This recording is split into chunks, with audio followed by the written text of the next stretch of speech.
Assalamualaikum warahmatullahi wabarakatuh. Selamat pagi anak-anak bunda yang hebat. Bertemu kembali dengan Bunda Reni Agustina pada pelajaran bahasa Indonesia. Kali ini kita akan membahas struktur teks anekdot.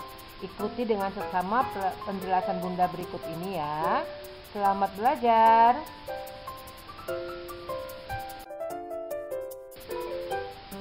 Sebelum kita masuk kepada struktur teks anekdot, ada sebuah kalimat nasihat yang ingin Bunda sampaikan juga kepada kamu.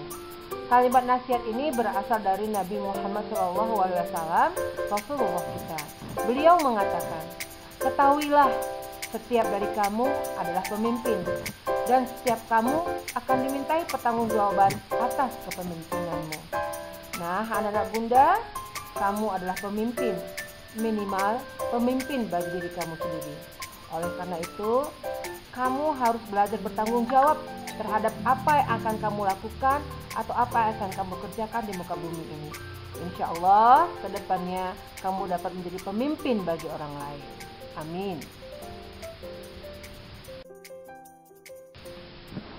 Berikut ini adalah sebuah teks anekdot yang disajikan dalam bentuk gambar atau karikatur. Bisa kamu perhatikan dengan seksama ya.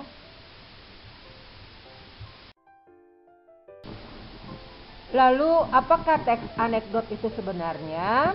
Teks anekdot adalah cerita singkat yang menarik karena lucu dan mengesankan. Biasanya mengenai orang penting atau terkenal dan berdasarkan kejadian yang sebenarnya. Pengertian ini Bunda kutip dari Kamus Besar Bahasa Indonesia atau KBBI.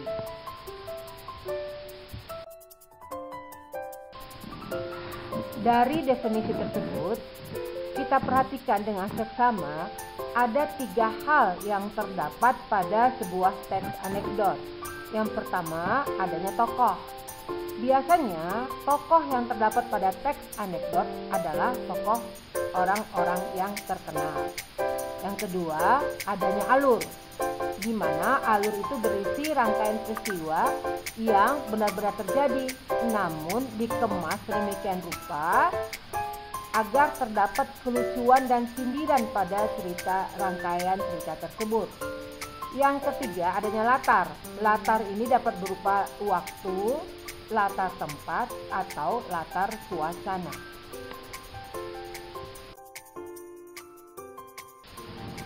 Nah, anak-anak Bunda, apa fungsi teks anekdot? Mengapa kita harus belajar teks anekdot? Ada 2 fungsi. Yang pertama, fungsi primer. Fungsi primer ini merupakan sarana ekspresi. Kita butuh wadah, tempat untuk menyampaikan, mengeluarkan pemikiran atau isi hati kita yang berisi ketidakpuasan, kejengkelan, kemarahan, dan lain-lain. Teks anekdot dapat menjadi sarana untuk menyampaikan itu tanpa perlu menyinggung atau membuat orang lain menjadi marah. Mengapa? Karena kita menyampaikannya dengan cara yang lucu, menyampaikan ketidakpuasan tersebut dengan cara yang lucu, sehingga diharapkan hal tersebut tidak menyakiti orang lain. Yang kedua, merupakan berfungsi sekunder sebagai bahan hiburan, sehingga dengan membaca anekdot atau mendengar anekdot yang disajikan oleh seseorang, orang yang mendengar atau membacanya menjadi terhibur. Karena dalam anekdot itu akan disajikan analogi-analogi atau contoh-contoh yang memuat penjelasan dari cerita lucu dan sindiran tersebut.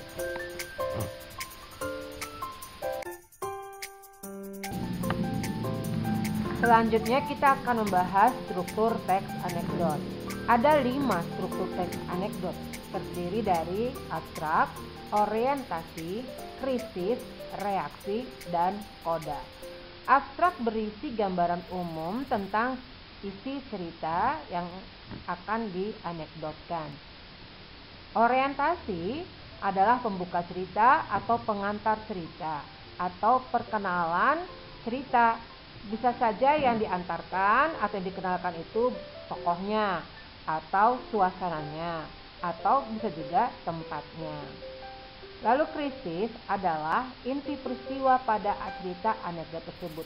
Apa yang diceritakan, apa yang akan diinformasikan tentang peristiwa pada anekdot tersebut. Reaksi adalah tanggapan terhadap krisis, bagaimana reaksi dari tokoh yang lain terhadap inti peristiwa yang sudah disampaikan oleh tokoh sebelumnya. Dan yang terakhir adalah koda. Koda ini berisi penutup atau kesimpulan dari cerita anekdot. Anak-anak Bunda, abstrak dan koda kadangkala ada pada teks anekdot dan kadangkala tidak. Jadi abstrak dan koda ini bisa saja tidak terdapat pada teks anekdot. Namun orientasi, krisis, dan reaksi itu harus ada pada sebuah teks anekdot.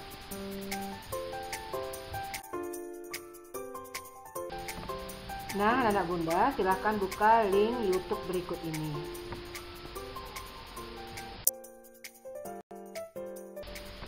Nah, bagaimana? Sudahkah kamu saksikan film tersebut?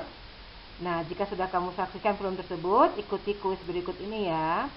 Pertanyaannya adalah, apakah film pendek tersebut termasuk anekdot?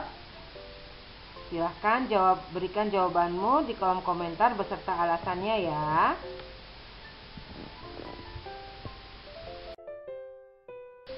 Demikianlah pembelajaran kita pada hari ini. Sampai jumpa pada pelajaran berikutnya. Assalamualaikum warahmatullahi wabarakatuh dan selamat pagi.